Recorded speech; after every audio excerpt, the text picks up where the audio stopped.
it would appear that the Republicans were able to do a kind of end around you by attaching as an amendment to a bill a measure that essentially would have abortion clinics or clinics that do provide abortions be regulated as hospitals, and that, it would appear, caught you unawares.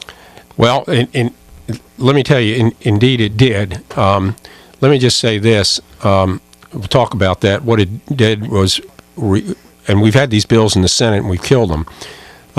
What happened was an amendment got attached to a Senate bill when it was in the House. It came back, and on a 20-20 vote, 18 of the 20 Democrats voted, 20 of the 22 Democrats voted against it, the amendment. All of the Republicans voted for it. So you had a 20-20 vote, and the lieutenant governor voted yes to break the tie in favor of that. I suspect that bill's unconstitutional, and because of the heavy regulation of first trimester abortions. And when it gets to the U.S. Fourth Circuit, where it will wind up, it's going to see an entirely different Fourth U.S. Circuit makeup than it did 10 years ago on something similar to that. Now, let me just say this. Over the last decade, and it's no secret I happen to be pro-choice, I've been pretty much responsible for bottling up or killing 80-some bills, and one finally got through circuitous means. About 80 out of 81 is not a bad batting average. Your critics will say you shouldn't have blinked that one time.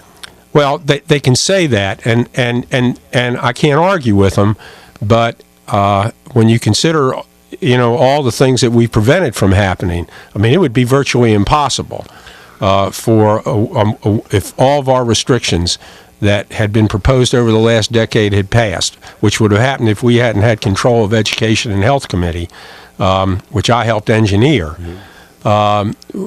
You would have had a pretty hard time getting that. This thing was not, they passed it off as a health measure, and they knew full well it had nothing to do with women's health. It had everything to do with the issue of abortion and nothing else. Our guest is Senator Richard Saslaw. He is a member and majority leader of the Virginia Senate. He joins us in studio along with Tom Sherwood. Tom? Yeah, the supporter of that bill did say that we want to regulate the clinics just like hospitals, but the point being to put so much regulation on there'd be fewer of them. Now, has someone already prepared to sue? I mean, has the governor signed the bill yet? Has he had the signing day to sign the bills? He'll sign the bill. You can't file a lawsuit till the day it goes into effect. Right. So yes, I have been told an injunction will be sought immediately. The fear, of course, is that this could ultimately lead to the closing of some of the clinics that do provide abortions, but ultimately the regulations will have to be put in place by a state board of health, and we don't know exactly how that will proceed.